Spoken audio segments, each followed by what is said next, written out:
why do you have to solve it out? Why can't you just ignore it? Cause whatever. Bro, ignoring an issue that's not a solution. Ignoring an issue. Hold on. Yes, this is good.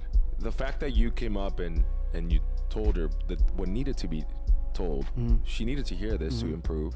Well, she has two choices, right? Either she improves or she leaves. But you coming out of your way says a lot about you. Because you don't have to, but that says a lot about your character and who you are as a person. That means that in your space, every time somebody fucks around, you're gonna get dealt with.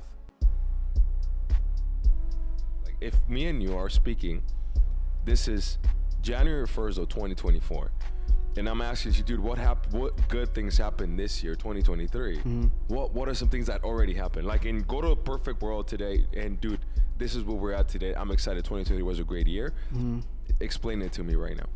So right now, we hit 1,000 to 500 subscribers on YouTube. More professional, more focused, more clear, more money, new whip, new apartment.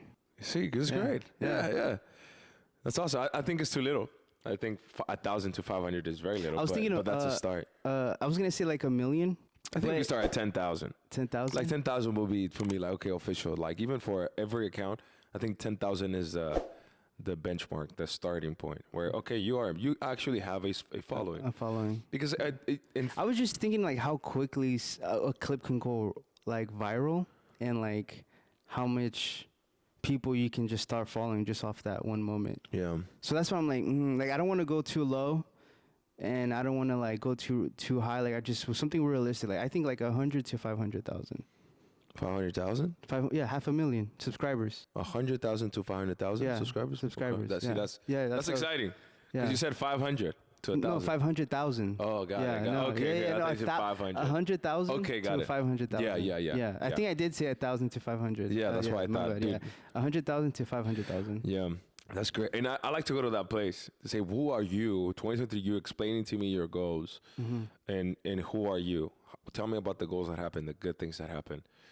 2022 was a good year for me, and I didn't have a plan. It was like out of necessity. Things need to get better. So 2021, I was in such a bad place that all the things that I did in 2022 was just great. It was like tripling down everything, and it was good. Savings. Who I am as a person, respect, all that stuff, and income as well.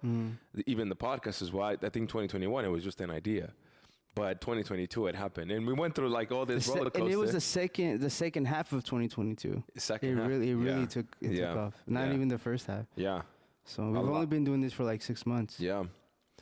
So going to that place and say, okay, my perfect, there's nothing wrong with like going to a place and say, dude, this is my life perfectly.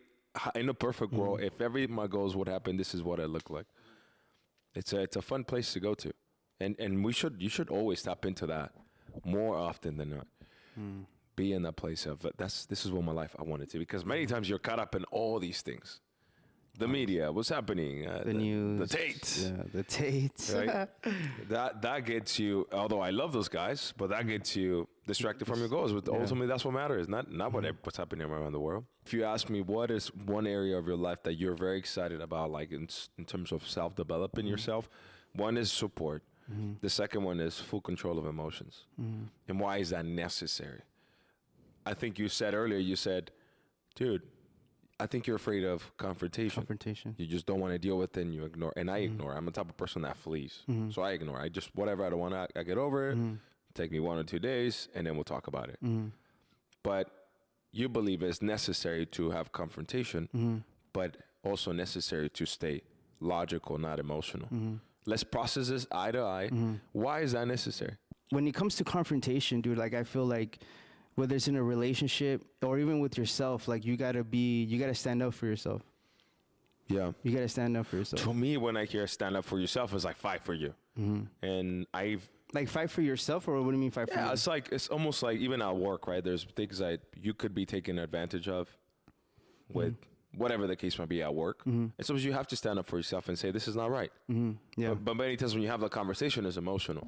And like voice will break, or you know, you can see it in your eyes and you're fucking twitching and I get anxiety. Right, I talk like I'm about to cry, but I'm like, I don't feel like crying, but I talk like I feel like I so want to that's cry. your emotions taking control of, because right. So I'm fearful, but I'm still trying to like say it out, you know. So I sound like a little bitch. So why is it necessary to stay completely like logical in this sense? Because I feel like there's a need to be emotional. Like but there isn't. Apparently. Okay, all right. So I watch like a lot of like fights. Obviously, like I go on like Reddit and I follow like fights all around the world, right? And every time I fucking hear, like, there's a guy and a girl, like a couple, and the guy get knocked out and the girl starts screaming, bro. Oh my god, bro. Pisses you off? It pisses me off, and I feel that's the same. I feel like that's the same energy when you start to get emotional, when you get confrontational. It's like you're screaming like a little like a bitch. You know, it's like. So, but any type of not just yelling, but any type. There's only some emotions that I feel like that. Like when you're like degrading somebody, when you're emotional, you're confrontational. Like when you call them names, or when you're yelling at them, you're cussing at them. Like it just shows that you're not in control of your emotions. Got it. Now, if you change your tone, like even though you're not yelling, but you change your tone, whether you're speaking softly, like, hey, I'm talking to you, like, or when you're like, you know, want to hit home and you want to see something like, hey, this is not right, you know, it's different. But yeah, when it comes to like calling names, degrading, or like yelling, that confrontation is like, bro, you need to chill out, bro. Like. So what I'm hearing is emotion is good for other purposes. Meaning, if I want to inspire somebody, controlled emotion. If we're right, like it's, you know, it's like a movement almost. Like we gotta go do something bigger for ourselves. Emotions is is a good thing. But confrontation, when you're trying to solve something out, it's like you're on thin ice. You gotta be you have to control which emotion you're let's process exactly what happened, eye to eye, keep our emotions under control, and that's powerful. Why do you have to solve it out? Why can't you just ignore it? Because whatever. Bro, ignoring an issue that's not a solution. Ignoring an issue. Hold on. Yes, this is good. Ignoring an issue, fleeing, it's not a solution. It doesn't solve the problem. In fact, you're making it bigger. You're making it bigger. Because it's gonna come out again. Because you might forget it right now, but then eventually something will happen. No, but yeah, and then like, what happens if it happens again, like 6 months from now? Well, not only that, a few weeks. Or a few weeks. Whatever you were holding back before, now it's double on you. Now it's double, yeah. So now it's double the amount of emotion on you that you have to control. Because you didn't deal with the issue there. Then, yeah. Okay, for example, what happened last night, like, if you have that conversation and it happens, like, okay, like, let's say you don't have that conversation. Yeah, and it happens, and you ignore it, and it happens again 3 weeks from now. Okay, now imagine how you're going to feel. You're going to feel exactly how you feel again. And now you're going to even feel maybe even twice as mad. Because she keeps doing it. It's like... Okay, but let's say you do have a conversation. You're clear. You guys work it out. She understands, whatever. She apologizes. And a situation happens again, but now she knows better. What is my role? Like, what is my responsibility? Like, I'm in this situation. There's people around. Like, who am I? What's my position? What's my responsibility? And because you had the conversation, she's gonna have to think. Like, it also says something about you, where when you do these type of things, it's like, okay, well, this is little thing in my heart, or this thing on that is bugging me, and I want to squash it out now because I want to move forward. And that's kind of a sign of maturity to me. But move forward in what sense? Yeah, it's like, and I'm thinking, go away from relationships. Think about your problem that you had with this girl at your job. The fact that you came up and you told her that what needed to be told, she needed to hear this to improve. Well, she has two choices, right? Either she improves or she leaves. But you coming out of your way says a lot about you, because you don't have to, right? But you came out and now that person sees you as, you know, okay, that's somebody, and not only what she has to say about you, but that says a lot about your character and who you are as a person. That means that in your space, every time somebody fucks around, you're going to get dealt with. We're not just going to ignore the fact that you're messing up. We're going to, because this is my standard. Things are going to get done right. Let's talk about it right now so we can move forward. And any endeavor that I'm in, squash it out. This is what's going on, and let's move forward. That's big standard. Yeah. Because you can also be in, like, I grew up with my dad had no standards, and I said it multiple times, right? And I didn't even know what standards were until I started seeing men with standards and people with standards, and that's a big standard for a lot of people. So if there's a problem, I'm not gonna hold on to this. Let's deal with this. Let me get rid of this inside emotion and move forward. So that says a lot about an individual when they deal with the problem. Not only dealing with it, because that's one part of it.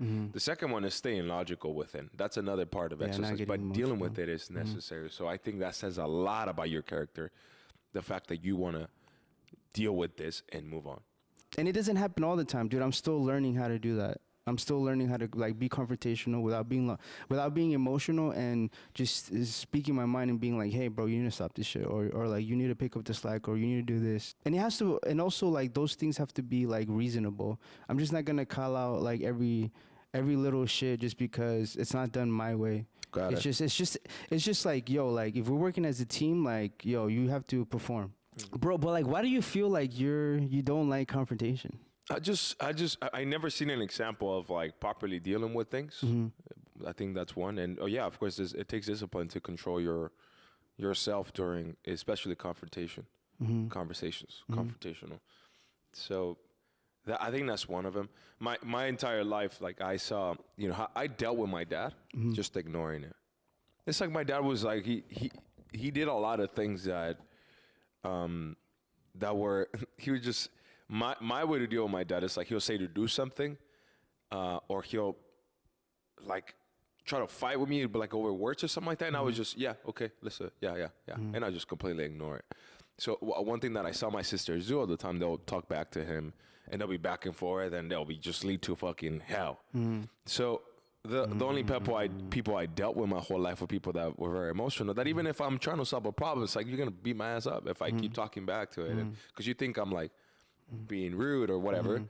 And so rather than dealing with it, I was just, okay, great, let's do it. Yeah, fine, whatever. And then just walk away. That's the best way I deal with my dad. And I encourage my sisters to do the same. So think about this. The first 20 years of my life, there was this.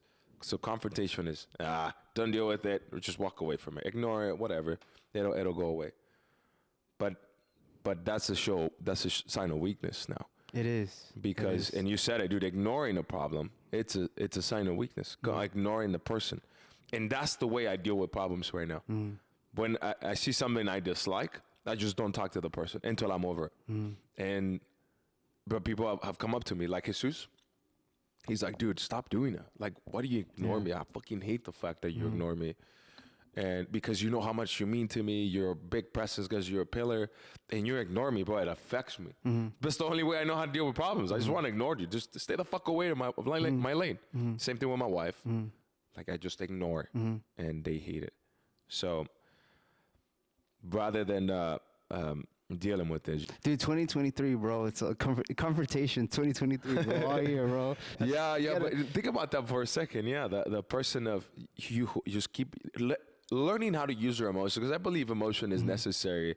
Like in a conversation like this, like we're fighting for a bigger cause. That's emotion needs to be. I need to be emotionally attached to a purpose. Like, hey, we're here to solve. We're gonna open a space where we can have a conversation, a real conversation about the real struggles coming up. Emotion.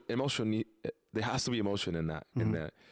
But imagine having full control of any problem that comes up, and you're staying logical. Is that what stoicism means? Stoicism, yeah.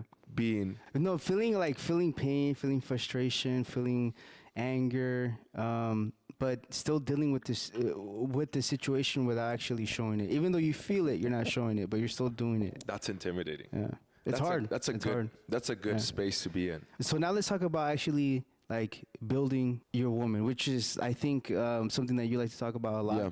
In the sense when you talk about building your woman, because I think about this shit too, bro. Like my woman, like, bro, I know who I am, bro. Like, I need a specific woman that understands who I am as a person, and not every woman is like that. I need a specific woman, and the woman that I need, I think that's something that I'm gonna have to build in her. So in that situation, like how you talk about like in Avatar, how like we met the new tribes, like, dude, how do you build that relationship? Do you think about like what are the things that you need to go through to build yourself? It's a lot. First is awareness. What are my weaknesses? What do I need to work on? It's a full-time job to work on yourself, and it's a lifetime dedication. So now thinking about building two people, and that's it, right? Like ultimately, you both become the pillar. I think at one point that's one identifying. For me, there was three things that I didn't have, like the books. I didn't have like the Patrick Bet-David where he has 100 questions. 200 questions. Like, fucking doing interviews. Like, bro, there's no way I'm that fucking person. All I'm thinking is, the first thing that captured my heart, she said, I feel protected with you. Meaning protection is like, how do birds protect their babies? With their feathers, right? Their feathers, so you're under me. So, okay, so that means she can be led by me, protected, like this. Okay, I have a responsibility. That was the first thing. So I can lead this, so I can build this woman. Second one is, of course, attractiveness. I think she's beautiful. If by mistake I have a kid with this woman, will I be okay with that? And I asked myself this stuff. There was a lot of women that I was messing. I was like, dude, there's no fucking way I can end up with this woman. So that was one thing. And then the third one is, will I question this woman? Like, is she be loyal to me? Like, do I have any questions about her loyalty? And those three components were like just basically important to me. I didn't have all these questions. That the perfect example, because I always thought, look, if I can build myself, I think as a man you can build a woman, and you should be able to lead your woman. If I got lucky sometimes I say it, because sometimes I crave somebody like me, a personality like me, like so independent, so free. There's no fucking way like. A woman that thinks like me and her will be so confrontational. I need to be full, give me control. This is how I lead. If you're going to challenge that, we're going to die. Does that make sense? So, yeah, I'm a big believer on those two things. If she is willing to be led by you, submit to you, that's a big part of it. So you can build your woman. So how do you build that in those two? Like, do you think about Avatar, bro? I think so. The one thing I notice about those movies is, these are very powerful women. These are women that can lead. Like, No, you just said it, bro. Those are women that can lead. Yeah. That can lead, but they're also willing to submit, right? So every time they see their man, it's like he has the final word, and you can almost tell like their body language says a lot. So she's about to make a decision whether they can stay or not, and they're looking at each other. They're looking at each other. And then he gives her this like small glimpse of a look, and she just puts her head down. He made the decision. Hey, what I saw too there is like they're both going to each other to understand what should we do. Yeah, it's like, and I also thought in that like, wow, like you need a woman that you can like be like, hey, what do you think about this decision? Yeah. Do you agree? No agree? Okay. This is what I want to do. Like, what do you think? Yeah. Yes or no? There's another part of it when Jake says, when they had just pulled up with his family, and he says, they just pulled up. It's not pulled up in the way. It's not him who I'm worried about. And then she comes from, dude, you can see that walk of her just coming this way towards them. Dude, that's an alpha woman, and I believe still so there's two heads of the family, of course, right? She holds her ground, and also Jake's wife as well. Like she comes. Oh yeah, Jake's wife is crazy. She comes from a big leader as well, like the leader of the forest of whatnot. And when she edifies her husband, she says, "My husband led the biggest army. He won the biggest." And Jake is sort of like, "Yeah, I didn't want to say that." Yeah, it's like. But she's saying it. So the fact that she knows, and that as a woman, I feel like a woman wants to be proud of her husband. She's like, yo, my husband ain't no chump. Yeah. Like, we're coming here because of a reason. Like, he deserves your respect. And then you can see the two women like standing up to each other. They want to kill each other, but they're powerful. And at the end of the day, the two men always respect. It's always respect first. But they never broke the line. Their kids fucked around. Their kids are all over the place. They're like they're almost killing each other. But the men, they never, always logical. Always, let's process this. We walk away this way. Like we deal with whatever. It's like always, dude, that is so beautiful to see when two alphas meet. Because they already know what's up. That is honorable. Yeah. You cannot reach that level without I don't think you can reach that level without a woman. Here's why, because when there's a woman like Jake would not be accepted to the new tribe if his woman was in there. It's like, he's a powerful man. But imagine just a powerful man pulling up, hey, I need shelter. It's like, you're a threat now. Yeah. But it's a family, because he's a family man. He has his kids with him. Okay, he's looking for shelter. It's my responsibility. I'm going to help you. Right? Even putting my family at risk. So that's why I said, okay, this is the route that needs to happen. You need to build your woman, commit to your woman, so you can build whatever you want to do. That is honorable. Yeah, with my ex, like, dude, I wanted to do so much, like, work out, read, do all this shit together, bro, and she just wasn't about it, bro. Yeah, it's horrible. And it just... So she didn't want it, bro. She wasn't willing to be led by you. Yeah, 100%. She was just too comfortable in her own little, like, routine, and she just didn't want to, like... I'm glad you're out of there. Good. Yeah, I've been out. Yeah, bro. Horrible. If you go back to, like, cheating, why does she cheat? Or at the end of the day, of course, she has her personal responsibility. She's going to make her own choices. But I think the way you keep somebody interested forever is if you never stop developing yourself. It's like this fear of, like, damn, if I lose him, I'm fucked. Has to be always in her mind. And the way you keep that in her mind is Wait, like, what do you mean? Like, yeah. It's if like, I lose her, I'm fucked? yeah, if I make a bad choice, dude, I'm like, the reason why I don't go fuck around is because I think of all the things that I'm going to lose. And it's not just my wife, it's my kids. I feel like we have different perspectives, though. But, so let me finish the point. So I think the best way to keep somebody interested and having second thoughts is you invest in yourself so much. Like, damn, he's working on himself. He's working out. He's looking great. It's like, damn, I need to step on my game, because if I get lazy, if I just stay at home, if I'm just, dude, like, people are gonna come after my husband, and they'll say, like, I love what Marlene Gaitan says. No, but see, like, but like, what if you are at that? See, because that's the mind frame I have is like, dude, I'm already there. Like, I'm that guy already. Like, I'm the husband. You know what I'm saying? Like, no way. Like, well, you think you like, that's it. She's committed to me. No. I'm saying, like, I'm the person. Like, what you're just described. Like, I'm doing that.